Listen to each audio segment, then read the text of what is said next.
Good morning, students. This is the second part of the chapter Money and Credit, class 10th, subject Social Science. Student, let me remind you that in the last section of the first part, we were making the discussion about deposit with the banks, where we made a discussion that why people deposit with the banks. Few probable reason was that number one, people want to keep their money safe, as it is not keeping the money safe in the home or house. Second, that people want that their money should keep growing, so if they will deposit the money in the bank account, by making bank account they will be getting certain rate of interest, so their money will keep growing. And third reason was that bank always help them to deposit the money with the condition that we discussed called demand deposit.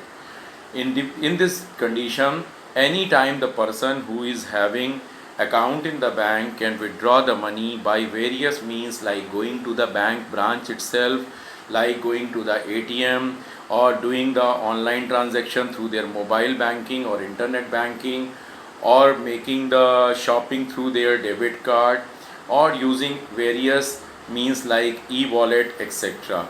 So student, you can say that demand deposit is demand sorry demand deposit is itself a kind of money in our hand that gives us facility to do the transaction. In this section, student, we have to add one more facility in the demand deposit section, that is facility of the check. Through check also we can do the transaction without involving the cash there. Students, number one, first thing what we need to know is what is check. So a check is a paper instructing the bank to transfer certain amount or a specific amount from the account of the person who is issuing a check to the person whose name is written on the check. Again, I'm repeating, a check is a paper instructing the bank to transfer the specific amount in favor of the person whose name is written on the check from the account who is issuing the check. That is what we can say, that check is a facility what has made transaction possible without the use of cash, and it has been a very safe facility. Students, suppose any person has to go to suppose someone is living in Lucknow and has to go to Delhi to make some purchasing of some high amount, say 5 lakh, 10 lakh, 50 lakh rupees. So taking this money cash in along with himself or herself is not safe. There are various threats on the person while taking the cash along with him, but the one check will be good enough that the person can take and can transfer the money in the person's account, from where the person is likely to do some purchasing of goods or services. Student, there is one more interesting fact related to the check. Your book has mentioned that check, as I discussed, that it is a part of demand deposit, so it, without letting the involvement of the cash, give you a facility to do the transaction. Because of this, you can say your book is writing demand deposit is a means of payment along with currency. Now moving to another part, but before we move to another part, there is a box in the section page number 41 of your NCERT book, check payment. Student, here one of the check is shown to you. Various information are also not given over here, because this check seems to be the check probably of 10-15 year ago when it was made, although the date is showing the 10th of the June 2016, but it is not the CBS check. I will let you know. So what I would try, that along with this video content, I will also attach one more video content in this section, where I will show you some check and some of the new things, new areas what are being added in the check facilities. In the meantime, let us go through. There is a shoe manufacturer, Mr. M. Salim, who has to make a payment to the leather supplier and writes a check for a specific amount. That specific amount, as you can see, is 57,000 rupees. This means that the shoe manufacturer instruct his bank, means whom the shoe M Salim is instructing, to the bank where he is having his bank account, to pay this amount to the leather supplier. The leather supplier takes this check and deposit in his own account in the bank where his account exists. Now the money is transferred from one bank account to another bank account in few days, in couple of days. The transaction is complete without any payment of cash. Now student, you can find here the bank has, this bank check has the account number written over here. Then there is a bank branch code. Every bank has certain branch code shown over here. Go to the lower section of this portion, you will find that there is a check number also. This is 6-digit check number, along with few other digits are mentioned. That is coding used by the banks. We are not supposed to be knowing a lot about. This is something for the bank while taking the bank to the clearing house. What are clearing house is also not a subject of discussion over here. Our subject of discussion is that how money will transfer from one person account to the other, and based on this I define check. That check is a paper instructing the bank to transfer specific amount from the bank account of the person who is issuing the check to the account of the person whose name is written on the check. I hope I made the point clear, and as I said that I will show you some other check through a video content if possible, so that we can be understanding the other aspects also what are added over here. Now student, after having understood that check is one of the facility under the demand deposit where person can demand his money through the medium of check any time, so it also fulfill the requirement of the demand deposit. Now demand deposit, you can say, is a means of, that is means of payment.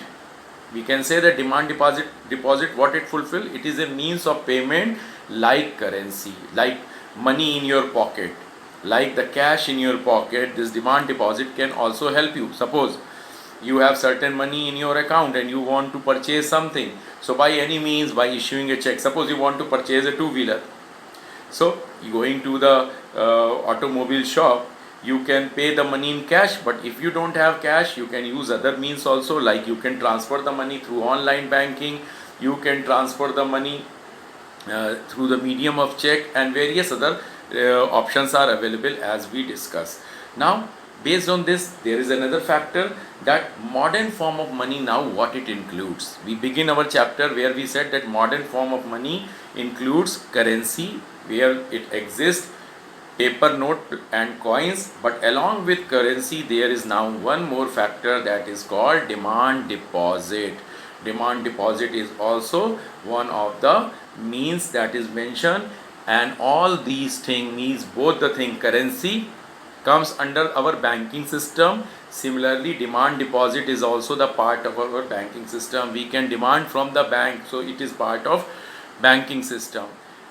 Now based on this student, there is page number 42 on which we have a section called let us discuss. So let's find out what questions are asked to us. You are being asked question number 1 in the page, on the page number 42. M Salim want to withdraw rupees 20,000 in cash for making payment. How would he write a check to withdraw money?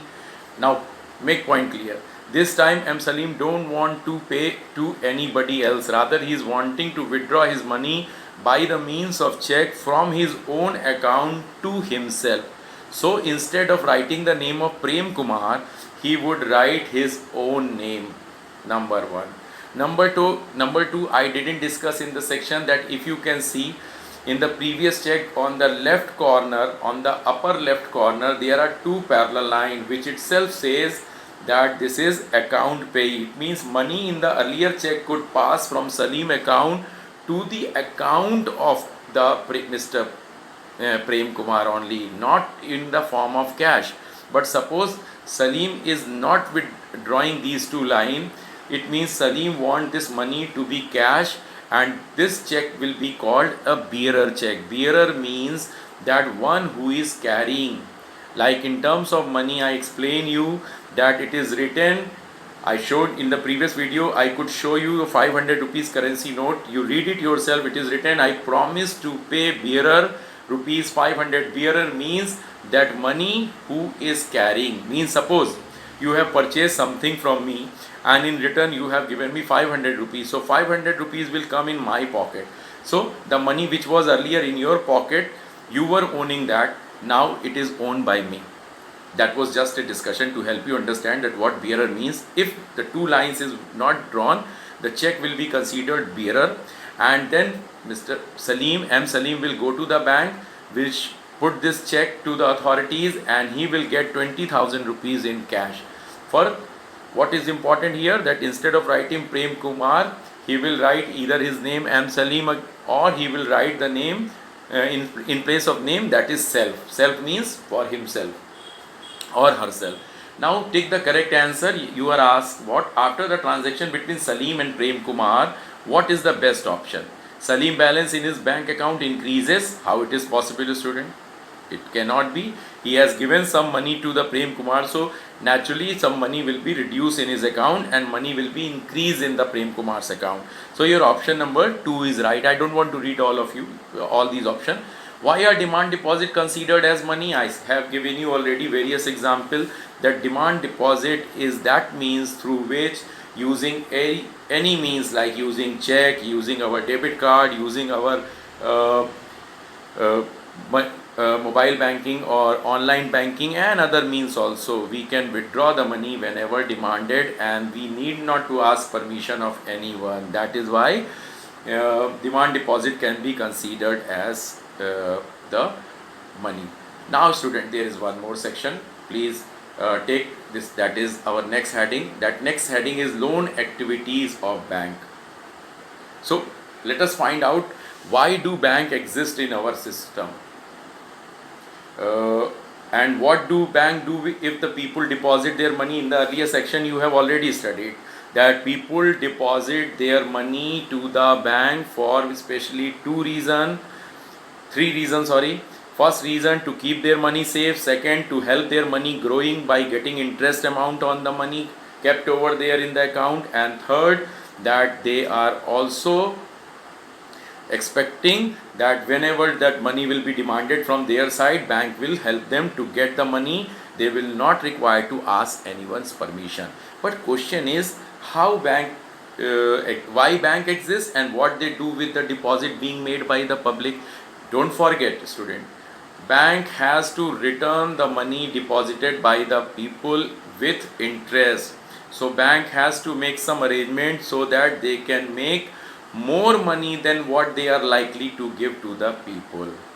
So you start thinking like what is the use of bank, but before that you understand that whatever deposit money is being made, bank keep only certain percent up to themselves to fulfill the requirement of demand deposit based on certain probability. I am explaining you what probability over here, and in our country it is approximately 15% as per the data shown in your textbook, but it is not necessary to be 15%. It could be less than that, it could be more than that, depending on the monetary policy of the country. You need not to know what is monetary policy over here in this section. Any other section when it will be required, I will discuss. Student, what 15% means, that bank will keep 15% considering the probability that they have to fulfill the condition of demand deposit as promised by the banks during the time when the people made the deposit. So how bank can give 85%, and where bank give that 85%. So number one, how bank can give 85%? It is based on probability. What probability, student? Number one, that bank assume that all the people will never turn up all together in a single day or at the same time to ask their money. Clear? Second, if they will turn up, or if few of them will turn up, they will not withdraw their all the money. I want to explain it by giving you example. Suppose there is a bank, I don't want to name the bank, there is a particular branch of that bank and it has 10,000 customers, and suppose these 10,000 customers, or you can say these what amount, sorry, suppose that these 10,000 customers have deposited around 1 lakh crore rupees. Maybe this amount is quite high. 1 lakh crore rupees have been deposited in the account by these 10,000 people. They must be very rich people, because in this bank there is enough account. Now suppose that bank has to keep certain portion, that is 15%. So bank will keep 15,000 crore rupees for the purpose that out of these 10,000 people, few may demand their money from the bank with the condition of demand deposit. And bank is also assuming that if these few of the people will be coming, it is not that every person will be demanding all their money. Suppose your father also has account there in the bank, and your father has 25 lakh rupees in his account, and he has to purchase, suppose, two-wheeler for you. He needs 70-80,000 rupees. So it means he will be going to bank to withdraw only 80,000 rupees. He will not withdraw all the 25 lakh rupees. Student, this is called probability, that chances of happening something. Bank is taking a chance that only few people will be coming to withdraw their money, and those who will come will not withdraw their all money altogether. Based on this probability, student, bank will use that 80%, 85% remaining amount, that is here 85,000 crore. Student, it is just the example. You don't consider that how 1 lakh crore rupees could be the part of one of the branch. I have just given an example to help you understand. Now 85,000 crore rupees will be used by the bank to lend money to help people, those who want to borrow from the bank, and then bank will charge rate of interest on them. Moving to another section, student. Question is, why bank exists? So look, in this word there are two people, people A and people B. We are assuming again that people A is a very rich person who has enough money, more than what is his or her family's requirement. More than the family's requirement, he has money, that's why he got his money deposited with the bank. There is another person who is in the shortage of money, who is wanting to start a business, or who need to do anything like purchasing a car, or helping their children to attain higher education, or for marriage purpose, for whatever reason he need money. Suppose B goes to A and asks that, please give me, please lend me some money, please help, give me some money for my use, and later I will repay you. A don't know B, and B also don't know A somehow. So A will never give B, because there is a trust issue. So student, there comes the bank, and to explain it, you have image shown over here. Kindly go on page number 42. You will see that between the two people there is a banking institution, and two kind of people are shown. I have considered A as depositor and B as borrower. So here the A has deposited extra money, what they were supposed to not required immediately, and they wanted this money to grow. They have deposited the money to the bank, and in return bank will pay them some interest against the deposit money, against the money deposited by them. On the other side, now bank is a mediator, because A could not give the money to B directly. Bank is in between, on which both A and B can trust. Now bank, after having taken the money, as we discussed in earlier section, only keep 15% up to themselves to fulfill the demand deposit requirement. Remaining 85% of the total amount it will lend to the borrower, and in return will charge a interest rate. Student, pay attention here. Suppose the interest given to the depositor is X percent, like I'm assuming like it is in the mathematics, say a digit like 8%, instead of X and Y you assume 8%. So it is going to happen that bank, when it will give the borrower money, it will charge 10 or 12 or 13 or maybe more than that, but condition is that the money as a interest what bank will charge from the borrower will be always higher than the money given to the depositor. Only then bank can ensure two things. Number one, that it will end up making profit. Number two, that bank will be able to give the money of interest, give the interest on money deposited by the depositor. And third point also, student, then only it will be possible for bank to pay the salary and to take care of other expenditures probably what required on the part of the banks. That's how, student, by giving you example I have tried to explain you. But don't forget, A and B, there are two category of people. One is rich, A is rich but B is not rich. B cannot be given money by A directly. That is why there is a trustworthy institution required, you call it bank. So A will deposit its money to the bank, hoping that bank will give it to interest. Now bank has to give interest, so that is why bank will only keep 15% of the money for the purpose of giving the demand deposit or fulfilling the demand deposit requirement. Remaining amount, student, will be used to lend the money, on which bank will charge high rate of interest from the borrower. That will be, and the difference of the interest amount what is charged from the borrower minus what is given by bank to depositor will be the profit of the bank. That's how loan activities of bank do take place. I have explained you the logic also. Now we will move to various credit situation in the third part of this chapter. Thank you, student.